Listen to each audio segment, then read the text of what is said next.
Hi guys, இதை நம்ம சேனலில் ஃபர்ஸ்ட் டைம் பார்க்கணுன்னா மறக்காம வந்து சப்ஸ்கிரைப் பண்ணிவிட்டு பாருங்கள். இன்றைக்கி என்ன விலாக் பார்க்கலாமா? சண்டே விலாக் தாங்க. ஒரு 2-3 டேஸை வந்து வீடியோ போடல.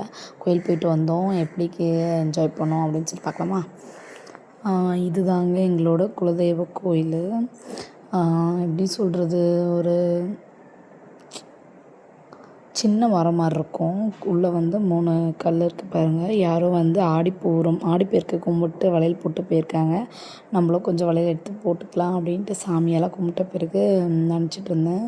வீட்லேயும் பொங்கல் கல்லெல்லாம் வச்சுட்டு வந்து இங்கே இலை போட்டு சாமி கும்பிட்டு போனோம்.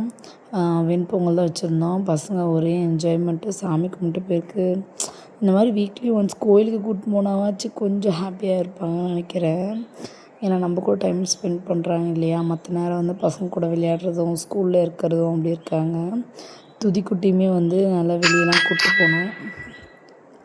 பாருங்கள், சூப்பராக வந்து அலங்காரம் பண்ணி வச்சுருந்தாங்க. எப்படி சொல்கிறது, இதை வந்து நம்ம ஃபுல்லாக க்ளீன் பண்ணி பூவெல்லாம் வச்சும் செய்யலாம். பட் டைம் இல்லாதனால நான் சீக்கிரமாக சாமி மட்டும் கும்பிட்டு வந்துட்டேன். மதியானம் என்ன அப்படின்னா சாப்பாடு கொழுக்கட்டை. இது அம்மா வீட்டிலேருந்து வந்திருந்தது. அம்மா வீட்டில் இப்படியும் சாஃப்டாக செய்கிறாங்க. எனக்கு அந்த மாதிரி செய்யவே தெரியல. இன்கேஸ் நான் கற்றுக்கினேன் அப்படின்னா கண்டிப்பாக வந்து சொல்கிறேன். அம்மா வீட்டுக்கு போனால் கண்டிப்பாக அந்த ரெசிபி கேட்குறேன். செம்ம சாஃப்டாக செய்வாங்க அம்மா வீட்டில் கொழுக்கட்டை, நல்லாயிருக்கும். துதிக்குட்டிக்கு வந்து கொஞ்சம் த்ரோட் இன்ஃபெக்ஷன்ன்றதால அவருக்கு தண்ணியாக குழம்பு வச்சாச்சு. கொஞ்சம் மற்றவங்களுக்குலாம் வந்து காரமாக, இவருக்கு கொஞ்சம் காரம் கம்மியாக செஞ்சுதான். மற்றவங்களுக்குலாம் வந்து நிறைய காரம் போட்டு குழம்பு வச்சுருந்தேன். பாருங்கள், நாட்டுக்கோழி குழம்பு தான். குக்கர்லேயே செஞ்சாச்சு, கொஞ்சம் வேலை சீக்கிரமாக முடியணும் அப்படின்னு சொல்லிட்டு. சண்டே ஸ்பெஷல் எங்கள் வீட்டில் வந்து நாட்டுக்கோழி குழம்பு தான். உங்கள் வீட்டில் என்ன ஸ்பெஷல்னு சொல்லி மறக்காமல் வந்து சொல்லுங்கள். வேலைலாம் முடிச்சுட்டு சாப்பிட்டு ஈவினிங்காக வந்து மேலே போய் தண்ணி விடலாம் அப்படின்னு சொல்லிட்டு மேலே போயிருந்தோம். மேலே வந்து மாடிக்கு வந்து இந்த ஓடு தான் வந்து விட்டுருந்தோம். ஓடு பார்க்க பழசாக இருக்கும். ரொம்ப நாளாக எடுத்து வந்து வச்சு ஒட்டணுன்ட்டு அப்படியே இருந்தது. இப்போ தான் வந்து ஒட்டி முடிச்சாச்சு. பாருங்கள், ஒரடியாக வந்து பெயிண்ட் ஒட்ட அடிச்சிட்டா கரெக்டாக இருக்கும்னு நினைக்கிறேன். இது வந்து ரொம்ப பழைய ஓடு. பட் இருந்தாலுமே வந்து பாருங்கள், புறா பறக்குது பாருங்கள். இந்த புறா எப்போவுமே நான் மேலே வரும்போதெல்லாம் இருக்குங்க.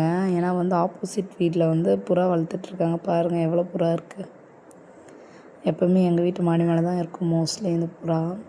அது ஒரு சவுண்டு கொடுக்கும், அப்படின்ட்டு ஒரு சவுண்டு ஒன்று கொடுக்கும். சீரியஸாக வந்து மனுஷங்க குரல் கொடுக்குற மாதிரியே இருக்கும் அந்த புறாவோட சவுண்டு. எல்லா கலருமே வச்சுருக்காங்க. பியூர் ஒயிட் கூட ஒன்று இருக்குது. அதுதான் இப்போ பறந்து போச்சு நினைக்கிறேன். எங்கள் வீட்டு பக்கத்து புறா வளர்த்துட்ருக்காங்க. கீழே வந்து மம்மி என்ன ஸ்நாக்ஸ் செஞ்சுருக்காங்க அப்படின்னு சொன்னாங்க. டப்புன்னு சவுண்டு கேட்குதா? என்ன ஸ்நாக்ஸ்ன்னு கண்டிப்பாக எல்லாருமே கண்டுபிடிச்சிருப்பீங்க. பாப்கார்ன் தான் செஞ்சுருந்தோம். இப்படி தான் வந்து இன்றைக்கி டே போயிடுச்சு. எல்லா பசங்க பாப்கார்ன்லாம் சாப்பிட்டாங்க. குட்டீஸு எப்படி சொல்கிறது, ஒரு பவுல் ஃபுல்லாக பாப்கார்ன் பார்த்தோன்னே ரொம்ப சந்தோஷம் பசங்களுக்கு.